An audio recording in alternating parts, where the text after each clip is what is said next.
आइ हमरा सभक अतिथि छथि डॉक्टर प्रकाश झा। हमरा सबके गाँव में नाटक के एकटा परंपरा छलैया। गाँव के जे नाटक के डायरेक्टर होइ छै ओ प्राउंटरे होइ छै। 22 दिन आयल आदमी के यदि 36,000 रुपया साल में भेट गेलै तऽ अहाँ कोन हिसाबे कहै छै जे पेमेंट नहीं भेट गेलै? मेलबर्न से बेसी समृद्ध लाइब्रेरी अखन कोनो मैथिली संस्था के नहीं छै। मेलबर्न किया नहीं एखन तक राष्ट्रीय अंतर्राष्ट्रीय अभिनेता तैयार कऽ सकल है?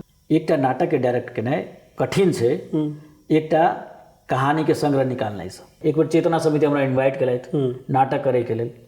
हम कहलियनि ठीक छै हम अबै छी। हमरा मलंगिया जी कहला जे तू बड़ करै छी, पाइ तऽ ककरो से नहि मांगी, तू जाकर नाटक कर ले। ठीक छै हम गई छलियै, हाँ ठीक छै हम करब तऽ हमरा की कहै छै तो जे कि हम कहलियनि जे प्रोडक्शन में सर 10-15 हज़ार रुपया खर्चा है तो वो तो देबै कम से कम। तऽ नहीं, चेतना समिति यहाँ के मंच दऽ रहल है कि कम पैघ बात छै? रंगमंच बर्बाद नहीं भऽ रहल छै, सामाजिक परिवेश बदलि रहल छै। गाम में युवा के कमी भऽ गेलैया, तऽ युवा के कमी भऽ गेने नाटके ने बाकियो विधा नहीं प्रभावित भऽ गेलैया। हम एहिसँ ताल्लुक नहीं रखै छी जे कि ग्रामीण रंगमंच नाम के कोनो एकटा चीज होइ छै।